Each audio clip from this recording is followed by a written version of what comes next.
Hi, I'm Josh, and welcome to another edition, a new and improved edition of the Butler Sports Report. Today on the show, we're going to take a look at Butler basketball action from the past week, as well as look at their upcoming games in the next few days. I've got the other Josh here with me to sort of talk back and forth about Butler's performance over the past week. Butler went 2-0 this week in Big East Conference play. It was a very successful week for the Butler Bulldogs. Butler first beat Xavier with a score of 83-78 after a really impressive second half, and also a really impressive second half against Marquette, which they ended up winning 88-80. Starting with the Xavier game. Always a big one. Always a big one. Always awesome when Xavier comes to campus. It's always one that the campus gets up for. It was a Saturday. Lots of people were there. It was a good one. We had It was very exciting. Led by freshman Kamar Baldwin, who had 21 points and 9 rebounds. Very impressive performance from him and from the rest of the team for the most part. And Xavier was led by Evan Sumner with 22 points. He was 12 of 13 from the free throw line, which the Bulldogs need to figure that part out. Yes. Too many free throws. Yep. 56 fouls combined for both teams.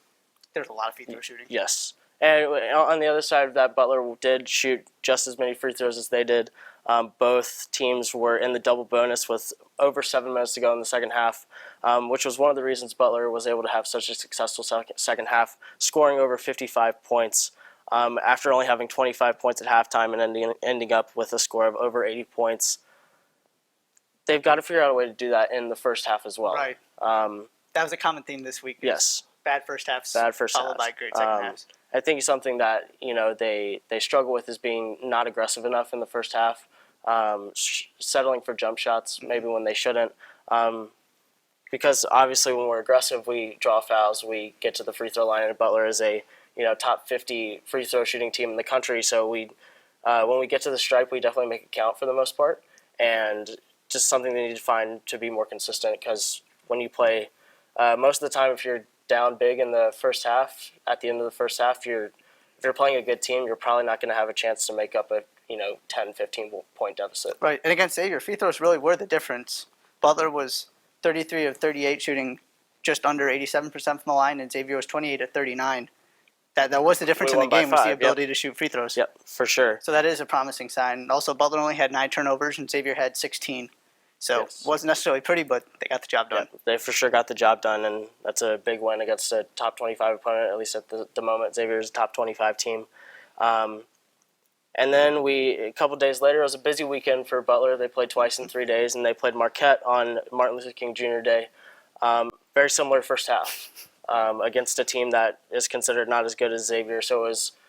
And we were down by 10 more points at halftime than we were against Xavier. So 41-25. 41-25 at halftime, and it was definitely discouraging when we went to going into halftime how the Dogs had performed in the first half.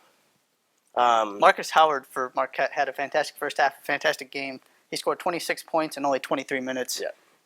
Got to find a way to stop guards. That's also been a common theme this year. Yes. As good as Kamar Baldwin is defensively, they just got to be more consistent, stopping people from penetrating. Yeah. And we mentioned Edmund Sumner, who also had above 20 points against the Dogs, also a very talented guard. And you just have to find a way to control guards a little bit. It's definitely been part of the issue defensively. And Butler's been not awful defensively this year, but when they struggle because of guards having really good games. And you're going to see lots of really good guards as you continue to go, deeper into Big East play, deeper into NCAA tournament play. So it's not going to get any easier. And speaking of good guard play, Kamar Baldwin has been fabulous since the Big East started. He is really coming to his own. He's been a great defender since day one, but offensively, he followed up that 21-point performance with another 18 points, 8 of 13 from the field, very efficient. And Tyler Lewis also had a really solid game against Marquette. So that was promising to see that Butler's guards, while they may struggle defensively to stop the ball, sometimes are producing on the offensive end as well. Yeah, and in the Marquette game, Kalen Martin once again looked like Butler's best player. Yep. Looks like the best player on the floor for the majority of that game, even though Marcus Howard had an incredible game. He was 9 of 14 from the field, very efficient, didn't settle for jumpers like he has a tendency to do sometimes, but when he's attacking, just like the rest of the team, they're scary. And, him attacking will allow him to open up. It will open up his three-point shot a little bit because He's a big, strong guy that can get past you, and they're going to be backing off of him if he's going around people. Yeah, very similar first halves. Yeah. Second halves for Butler. And first halves, too. And it was first halves. almost a replication. It was kind of strange that way. Yes. But, yeah, I think Keelan being aggressive is really a key for this team because he kind of comes and goes and has great games and then not so great games and efficient games and not efficient games. He does a good job of sort of playing his own style and not rushing anything, but sometimes he just doesn't take the most efficient shots. So that's going to be a key, making sure he's taking good shots and getting to the free throw line because he is such a good free throw shooter. When he's efficient and plays inside the Butler's offense, they're extremely efficient as a whole offensively, and definitely a hard team to guard because they do have players that can get to the free throw line and make their free throws on a consistent basis. Another thing that really was helpful for the Bulldogs in their past two games was bench play. Keithan Savage has had really solid Big East performances.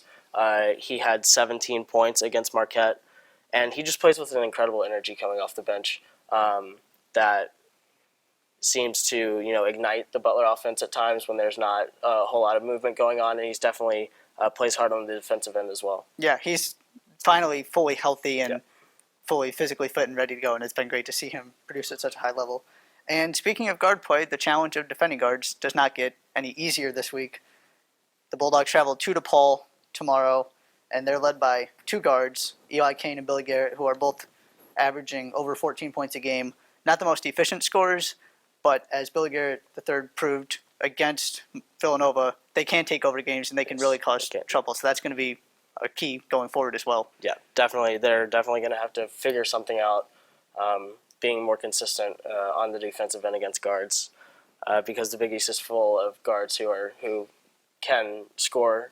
Villanova with Jalen Brunson, DePaul, even the teams in the lower half of the conference have guards that can be explosive and can take over games at times. And then, sort of adding on to that, right after DePaul, it's a game on the road at Seton Hall.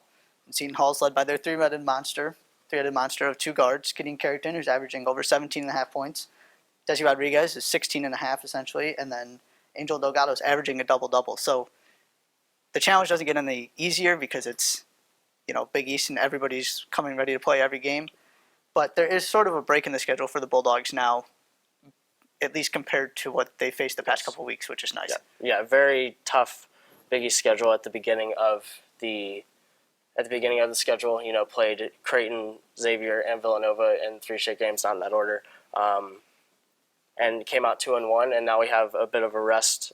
They are going on a road trip, which is not easy by any means, but it is a chance for the Bulldogs to carry some momentum into the back end of the season, as they go to Villanova, have Creighton come here, go to Xavier, and have the chance to have momentum as they move towards those games.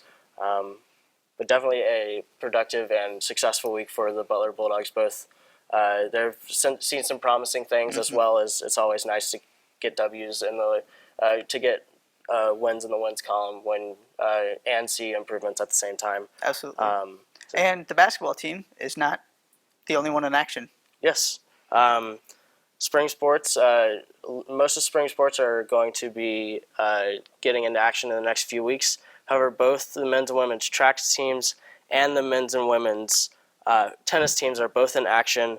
The women's tennis team and both track and field teams are at Indiana University this weekend participating in an event.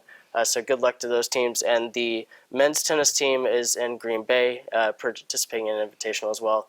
So Butler basketball is definitely not the only thing happening on campus right now. And as we move further into the semester, there will be more teams starting their seasons and getting back into the swing of things. Yep, and the women's basketball team also plays this weekend. Yes. So lots of stuff going on. Yes, the women's basketball team also, make sure you go out and support them, as well as all of the other student athletes on campus. If you get a chance to definitely enjoy having students at their games, it definitely helps them out. It's definitely encouraging. That's all we have for you today. We hope you enjoyed the Butler Sports Report. We'll be back next week. Go Dogs.